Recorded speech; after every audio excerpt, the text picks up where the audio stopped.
أعزائي المشاهدين، السلام عليكم ورحمة الله وبركاته. أهلا بكم في حلقة جديدة من حلقات أرك 2.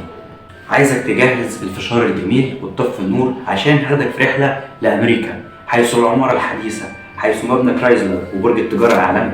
ولكن احنا بالتحديد رايحين إلى ولاية لينوي علشان أوريك تحفة فنية عملها أحد عمالقة العمارة الحديثة وأحد رواد المينيماليزم وصاحب مبدأ less is more، وهو المعماري ميز فان در روه. أحب أقول لك أيها المعماري الجميل إن دي واحدة من أجمل التحف المعمارية في العالم، واللي اعتبروها سنة 2006 معلم تاريخي، واللي حاليا اتحول لمتحف بيحافظ على التراث الموجود في شيكاغو. وده لأني ما قلتلكش إن بيت فارنتبورت أو البعض بيسموه بيت الإزاز موجود في شيكاغو قريب من إلينوي، واللي يبعد حوالي 2 ميل من نهر فوكس. تقول لي ثانية واحدة بس، أنا سمعت الاسم ده فين قبل كده؟ أقول لك أيوه أنت عندك حق، هو فعلا قريب من سجن فوكس ريفر اللي اتحبس فيه بورز، واللي دخله المعماري مايكل سكوفيلد وخرجه منه. يا اخي العماره والمعماريين حوالينا في كل حته توكسيك. ولكن يا عزيزي انا مش جاي اعمل لك مراجعه على بريزون بريك، بس نقدر من خلال هذه الحلقه نتعرف على بيت فارنتبورت ونتعرف ليه المعماري ميز فان در روه عمل البيت بالشكل ده. في البدايه خليني اعرفك على دكتور إيديث فارنتبورت، واللي انا عارفك باسمها. دكتور إيديث فارنتبورت هي صاحبة ميز فان در روه، في وقت كان معماري ميز من اعظم المعماريين اللي موجودين في شيكاغو، وده طبعا بعد ما هرب من المانيا بعد ما احتلها هتلر. ومره خرجوا دي فوهي قاعده قالت لميز ان هي اشترت قطعه ارض وعايزه تبني عليها بيت احلامها، بحيث انها تقدر تستجم فيه وتمارس فيه هوايتها المفضله، فكانت بتحب ان هي تلعب كمان وتترجم شعر. ولان ميز صاحب مقوله ان العماره قصيده ابياتها حديد وزجاج، فهي قاعده بتحكي استنى ميس لغايه ما خليها تخلص كلامها، وفي الاخر عرض عليها ان هو يبني لها البيت ده. متحمس تشوف البيت؟ احب اقول لك البيت اهو. تقول لي ايوه البيت فين؟ تاني اقول لك البيت اهو. شكرا. هو ده بالظبط نفس الرياكشن اللي ظهر على وش إيديث لما ميس خلص المشروع وقال لها المفتاح هاي ست الكل. قالت له ايه ده؟ فين البيت يا حرامي؟ مفلس التصميم؟ ما هانش عليك كل رسائل الحب اللي بعتها لك؟ وقامت رفع عليه قضيه وجرجروا بعض في المحاكم، وما كانتش عايزه تدفع باقي الحساب، وده طبعا لان ميس يعتبر الاكس بتاعها. ولكن عزيزاتي إيديث اللي بيته الازاز ما يحدفش الناس بالطوب. احب اقول لك ان البيت ده اتكلف حوالي $1 مليون واتباع في ديسمبر 2003 بحوالي $7.5 مليون. فتعالى نشوف ايه البيت اللي عامل المشاكل دي كلها.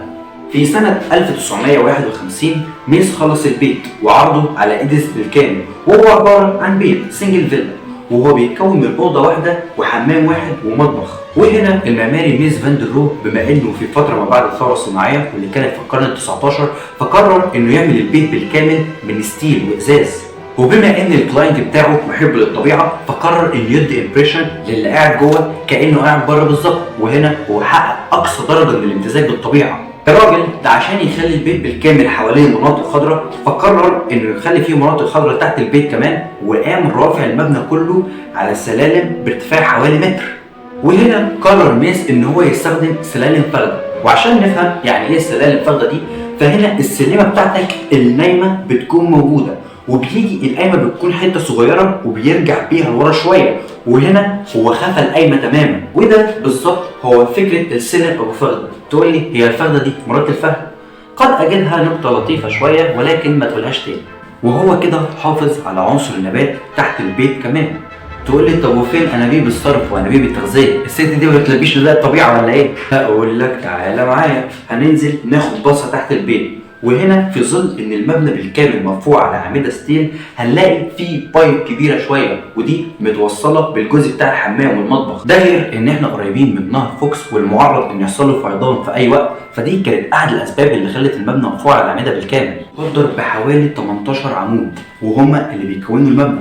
فلو هنتكلم على تكوين المبنى نفسه فالمبنى بيتكون من سقف وارضيه ومتقفلين بازاز ولمبه العداد، لانه لو كان عمل زي المباني التقليديه وحط مفصلات وابواب وشبابيك فكل دي تفاصيل بتزيد معاه، وكده التفاصيل دي كلها بتشوش على اللي قاعد جوه. انا عايز احقق ابسط مبنى موجود بابسط خطوط موجوده واحقق مبدئي اللي هو يس مور.